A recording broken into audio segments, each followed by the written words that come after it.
Leviticus 8. The Lord said to Moses, Bring Aaron and his sons, their garments, the anointing oil, the bull for the sin offering, the 2 rams, and the basket containing bread made without yeast, and gather the entire assembly at the entrance of the tent of meeting. Moses did as the Lord commanded him, and the assembly gathered at the entrance of the tent of meeting. Moses said to the assembly, This is what the Lord has commanded to be done. Then Moses brought Aaron and his sons forward and washed them with water. He put the tunic on Aaron, tied the sash around him, clothed him with the robe, and put the ephod on him. He also fastened the ephod on a decorative waistband, which he tied around him. He placed the breastpiece on him and put the Urim and Thummim in the breastpiece. Then he placed the turban on Aaron's head and set the gold plate, the sacred emblem, on the front of it, as the Lord commanded Moses. Then Moses took the anointing oil and anointed the tabernacle and everything in it, and so consecrated them.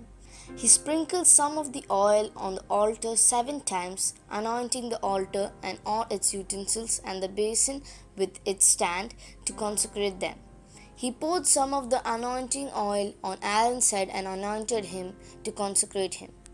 Then he brought Aaron's sons forward, put tunics on them, tied sashes around them, and fastened caps on them, as the Lord commanded Moses. Then he presented the bull for the sin offering, and Aaron and his sons laid their hands on its head. Moses slaughtered the bull and took some of the blood, and with his fingers he put it on the horns of the altar to purify the altar. He poured out the rest of the blood at the base of the altar, so he consecrated it to make atonement for it. Moses also took all the fat around the internal organs and long lobe of the liver, and both kidneys and their fat, and burned it on the altar. But the bull, with its hide and its flesh and its intestines, he burned up outside the camp, as the Lord commanded Moses. He then presented the ram for the burnt offering, and Aaron and his sons laid their hands on its head. Then Moses slaughtered the ram and splashed the blood against the sides of the altar. He cut the ram into pieces and burned the head and the pieces and the fat. He washed the internal organs and the legs with water and burned the whole ram on the altar. It was a burnt offering, a pleasing aroma, a food offering presented to the Lord, as the Lord commanded Moses. He then presented the other ram, the ram for the ordination, and Aaron and his sons laid their hands on its head. Moses slaughtered the ram and took some of its blood and put it on the lobe of Aaron's right ear, on the thumb of his right hand, and on the big toe of his right foot. Moses also brought Aaron's sons forward and put some of the blood on their lobes of their right ears, on the thumbs of their right hands, and on their big toes of their right feet. Then he splashed blood against the sides of the altar. After that, he took the fat tail, and all the fat around the internal organs, the long lobe of the liver, both kidneys and their fat, and the right thigh. And from the basket of bread made without yeast, which was before the Lord, he took one thick loaf with olive oil mixed in, and he put these on the fat portions and on the right thigh. He put these in the hands of Aaron and his sons, and they waved them before the Lord as a wave offering. Then Moses took them from their hands and burned them on the altar on top of the burnt offering as an ordination offering, a pleasing aroma, a food offering present. Moses also took the breast, which was his share of the ordination ram, and waved it before the Lord as a wave offering, as the Lord commanded Moses. Then Moses took some of the anointing oil and some of the blood from the altar and sprinkled them on Aaron and his garments, and on his sons and their garments. So he consecrated Aaron and his garments, and his sons and their garments. Moses then said to Aaron and his sons, Cook the meat at the entrance of the tent of meeting, and eat it there with the bread from the basket of ordination offering, as I was commanded. Aaron and his sons are to eat it. Then burn up the rest of the meat and the bread. Do not leave the entrance of tent of meeting for 7 days, until the days of your ordination are completed. For your ordination will last 7 days. What has been done today was commanded by the Lord to make atonement for you. You must stay at the entrance of tent of meeting day and night for 7 days and do what the Lord requires, so you will not die, for that is what I have been commanded. So Aaron and his sons did everything the Lord commanded through Moses. Leviticus 9. On the 8th day Moses summoned Aaron and his sons and the elders of Israel. He said to Aaron, "Take a bull calf for your sin offering, and a ram for your burnt offering, both without defect, and present them before the Lord. Then say to the Israelites, Take a male goat for a sin offering, a calf and a lamb, both a year old and without defect, for a burnt offering, and an ox, and a ram for a fellowship offering to sacrifice before the Lord, together with a grain offering mixed with olive oil, for today the Lord will appear to you."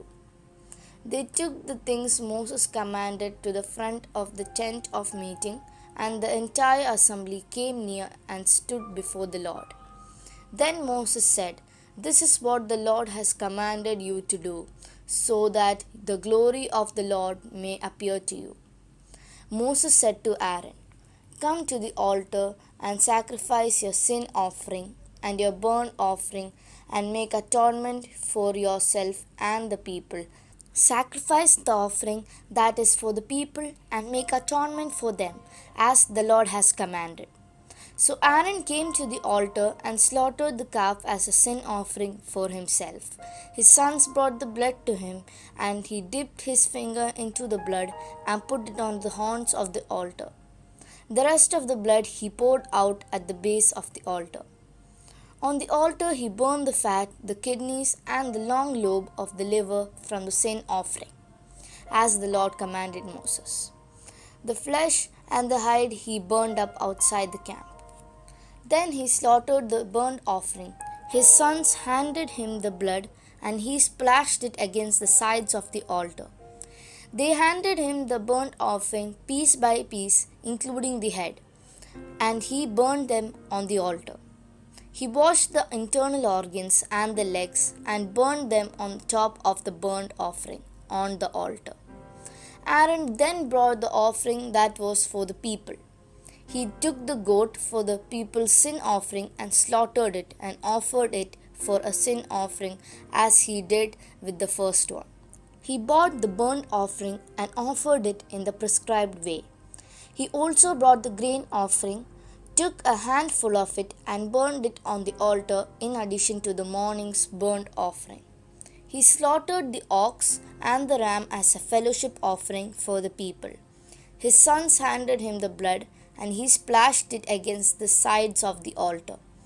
But the fat portions of the ox and the ram, the fat tail and the layer of fat, the kidneys and the long lobe of the liver, these they laid on the breasts, and then Aaron burned the fat on the altar. Aaron waved the breast and the right thigh before the Lord as a wave offering, as Moses commanded.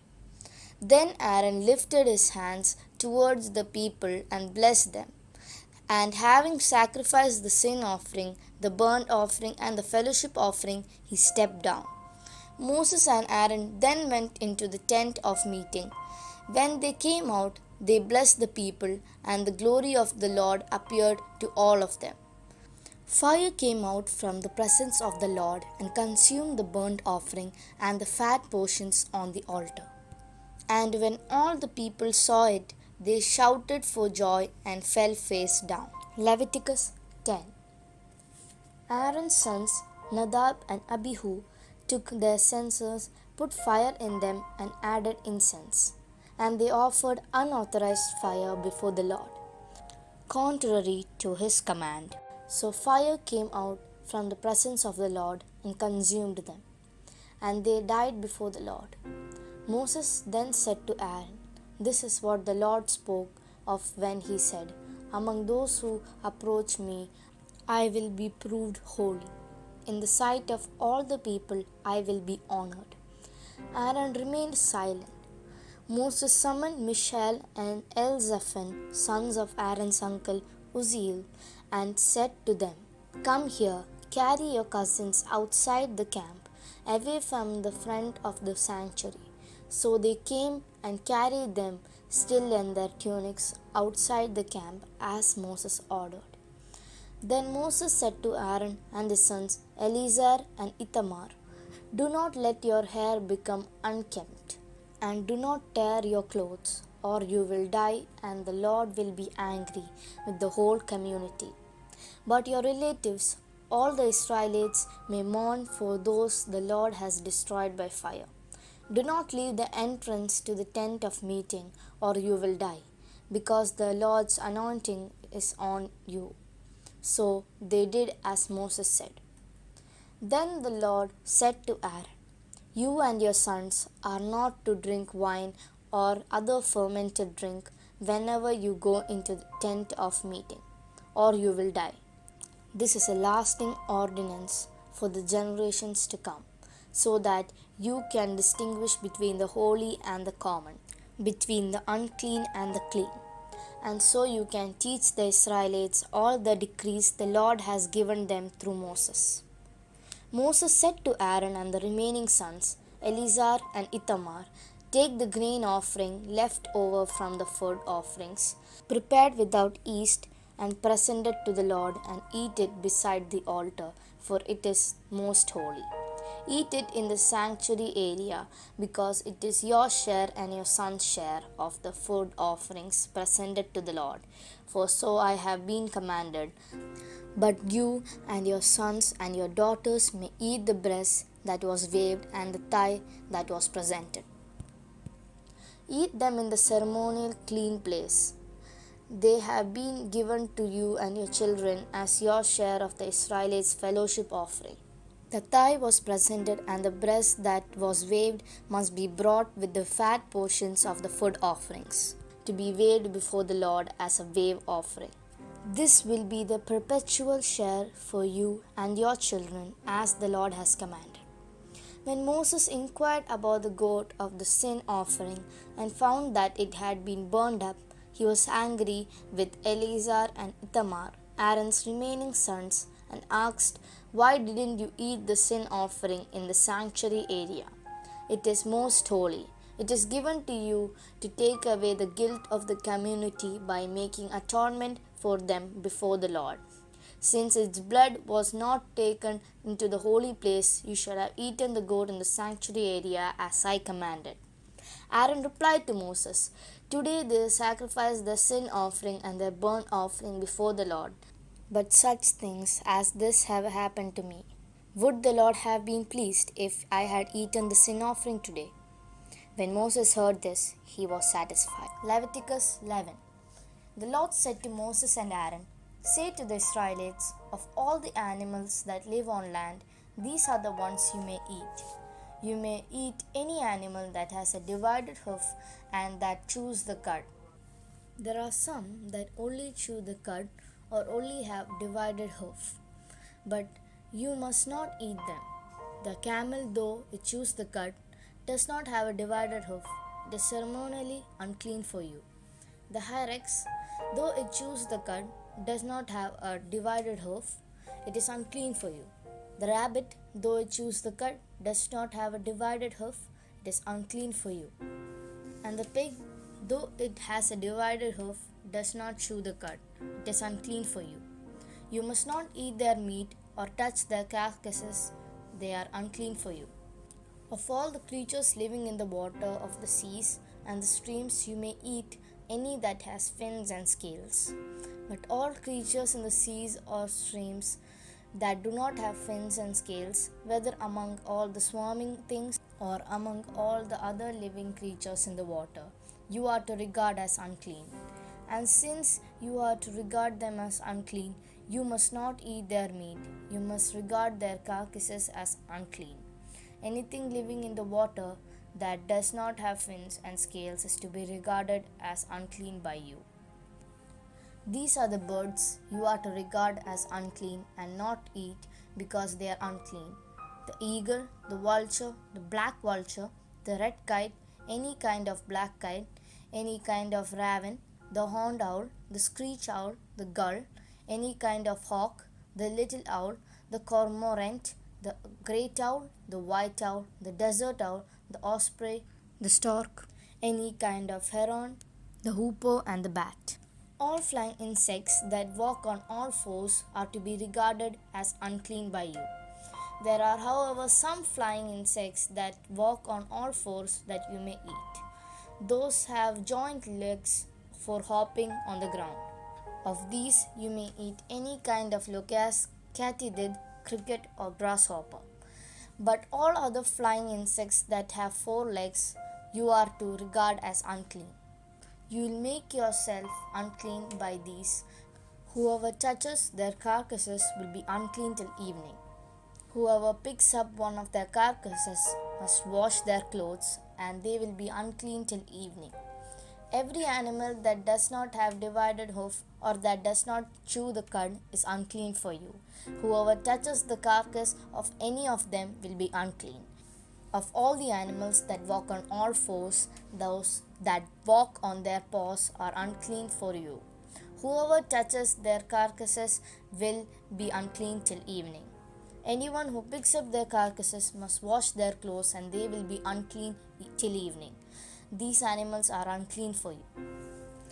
Of the animals that move along the ground, these are unclean for you: the vessel, the rat, any kind of great lizard, the gecko, the monitor lizard, the wall lizard, the skink, and the chameleon. Of all those that move along the ground, these are unclean for you. Whoever touches them when they are dead will be unclean till evening. When one of them dies and falls on something, that article, whatever it used, will be unclean, whether it is made of wood, cloth, hide, or sackcloth. Put it in the water, it will be unclean until evening, and then it will be clean. If one of them falls into a clay pot, everything in it will be unclean, and you must break the pot. Any food you are allowed to eat that has come into contact with water from any such pot is unclean, and any liquid that is drunk from such a pot is unclean. Anything that one of their carcasses falls upon becomes unclean. An oven or cooking pot must be broken up. They are unclean, and you are to regard them as unclean. A spring, whoever, or a cistern for collecting water remains clean, but anyone who touches one of these carcasses is unclean. If a carcass falls on any seed that are to be planted, they remain clean. But if water has been put on the seed and the carcass falls on it, it is unclean for you. If an animal that you are allowed to eat dies, anyone who touches its carcass will be unclean till evening. Anyone who eats some of its carcass must wash their clothes, and they will be unclean till evening. Anyone who picks up the carcass must wash their clothes, and they will be unclean till evening. Every creature that moves along the ground is to be regarded as unclean. It is not to be eaten. You are not to eat any creature that moves along the ground, whether it moves on its belly or walks on all fours or on many feet. It is unclean. Do not defile yourselves by any of these creatures. Do not make yourselves unclean by means of them, or made unclean by them. I am the Lord your God. Consecrate yourself and be holy, because I am holy. Do not make yourselves unclean by any creature that moves along the ground. I am the Lord who brought you out of Egypt to be your God. Therefore be holy, because I am holy. These are the regulations concerning animals, birds, every living thing that moves about in the water, and every creature that moves along the ground. You must distinguish between the unclean and the clean, between living creatures that may be eaten and those that may not be eaten.